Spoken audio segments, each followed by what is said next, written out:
कधीच नाही चुकणार तुमचे फेवरेट टीव्ही शोज झी5 सोबत, तेही एकदम फ्री. हा, मस्त झालं ना आजचं सेलिब्रेशन. खूप मस्त झाला. ते म्हणतात ना, one down forever to go. खरं कळलंच नाही ना 1 वर्ष कसं गेलं. तर 3 मुलं असताना कसं करणार. But on a serious note, तुम्हाला कळतंय ना या मुलांच्या मागे किती वेळ जातोय आपला.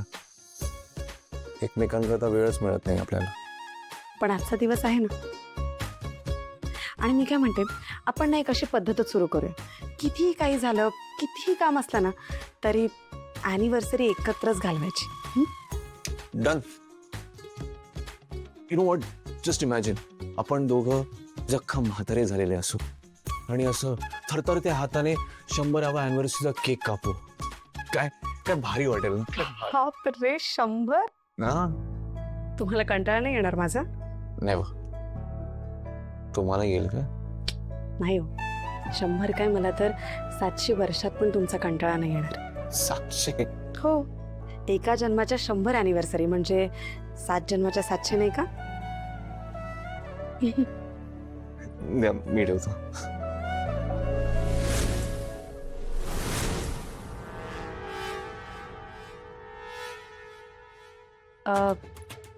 मी जरा आले. कुठे? मुलं झोपले की नाही बघून येते ना.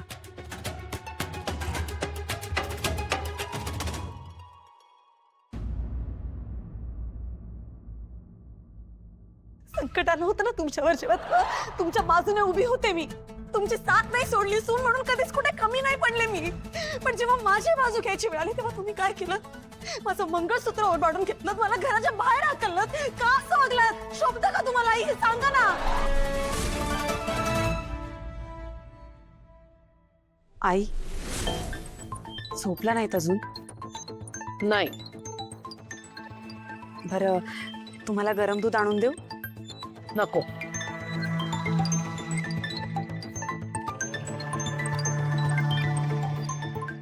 आई, ते मला तुमच्याशी जरा बोलायचं होतं.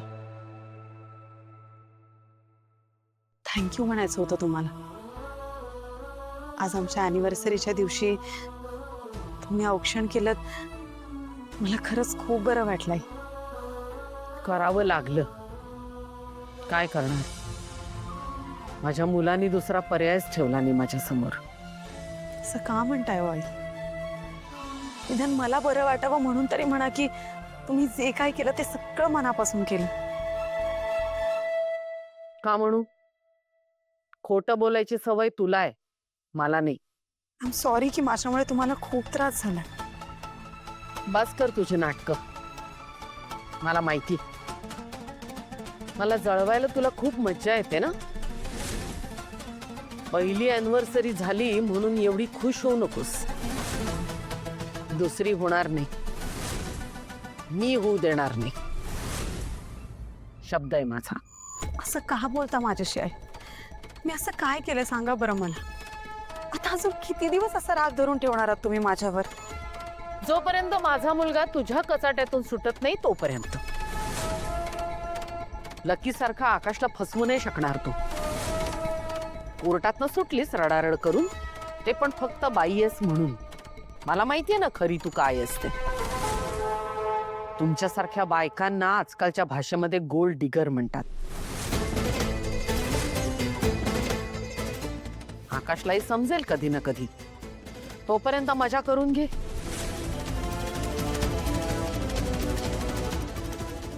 आई, 1 मिनिट.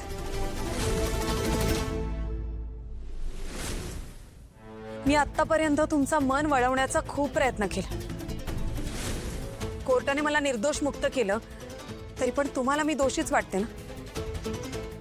तुम्हाला असंच वाटतं ना की मी आकाश रावांबरोबर पैशासाठी लग्न केलं.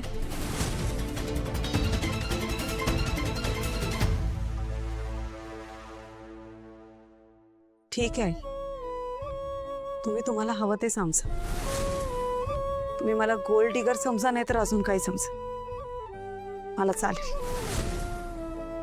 पण आई, तुम्हाला बरं वाटावं ना म्हणून मी कायम प्रयत्न करत राहीन. तुम्ही खुश व्हावं म्हणून मी सतत झटत राहीन.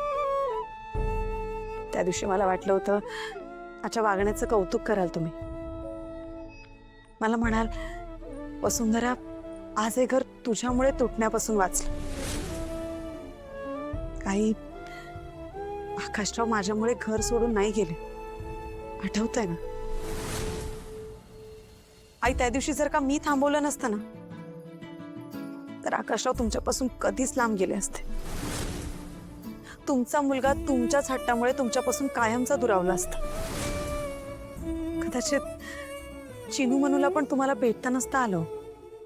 अरे वा, हुशार आहेस ग. म्हणजे बाकी कशी असलीस तरी हुशार आहेस ग, मानलं पाहिजे तुला. ते तुझे सो कॉल्ड आई वडील कम सासू सासरे, ते तुझ्यासारखेच. अनेक माणसांना फसवलं असेल ना तुम्ही. आता तू त्यांचा वारसा चालवती असते. आई, का असं बोलताय? माझ्या आई वडिलांचा सगळ्याशी काय संबंध आहे सांगा बरं मला. नाही कसं, त्यांनीच तर तुला ट्रेन केलंय. म्हणूनच तर तुला माणसांना अगदी उत्तम पद्धतीने घोळात घेता येतं. मला तो दिवस अगदी नीट आठवतोय. त्या दिवशी जर आकाश घरातून गेला असता तरी तो फार काळ त्याच्या आईपासून लांब राहू शकला नसता. तो परत आलाच असता. आणि तुला हे अगदी नीट माहिती होतं, म्हणून तू त्याला इथून जाऊ दिलं नाहीस. काय बोलताय आई? असं का करेन मी? पैसा पैसा कारण आकाश घरातून जाताना त्याच्या संपत्तीवर पाणी सोडून जाणार होता. ते तुला कसं चाललं असतं? तुला आकाश नकोच आहे, तुला त्याचा पैसा हवाय. आणि म्हणूनच तू त्याला या घरातून जाऊ दिलं नाहीस. वर मोठेपणा घेतलास ते वेगळंच. उपकार केल्यासारखं सांगतेस आकाशला मी थांबवलं म्हणून. खोटारडी तर तू आहेसच, हावरट सुद्धा आहेस. बरोबर आहे, बरोबर आहे तुमचं. हावरट आहे मी. हावरट आहे कारण मला माझं मोठं कुटुंब हवंय. मला हवंय की मी जेवढं तुमच्यावर प्रेम करते तेवढंच तुम्ही सगळ्यांनी माझ्यावर करा. आई, ही संपत्ती आकाशरावांनी खूप कष्टाने उभी केली हो. मग का सोडावं त्यांनी हे सगळं? आणि मी तर त्यांची बायको आहे आई. ते जे काही कमवतात ते मुलांसाठी, माझ्यासाठी, आपल्या घरातल्या सगळ्यांसाठीच कमवतात ना. आणि प्रत्येक माणूस हे करतो. मग त्यात वावगं काय आहे सांगा ना मला. आई, आपल्या नवऱ्याच्या संपत्तीवर त्याच्या बायकोचा सारखा हक्क असतो. असं पण आहे. मग मी हे का सोडू? फक्त मी तुम्हाला आवडत नाही म्हणून? आणि या सगळ्याच्या पलीकडे जाऊन आई, सगळ्यात महत्वाचं आहे ते म्हणजे आकाशरावांचं सुख. आम्ही दोघं एकमेकांसोबत सुखी आहोत आई. एकमेकांच्या सहवासात आम्हाला आनंद वाटतो. तुम्ही स्वतः एक आई असून सुद्धा स्वतःच्या मुलाचं सुख उधळण्याची भाषा कशी काय करू शकता सांगा ना मला. झी 5 ॲप डाउनलोड करा आणि पहा सर्व एपिसोड्स एकदम फ्री.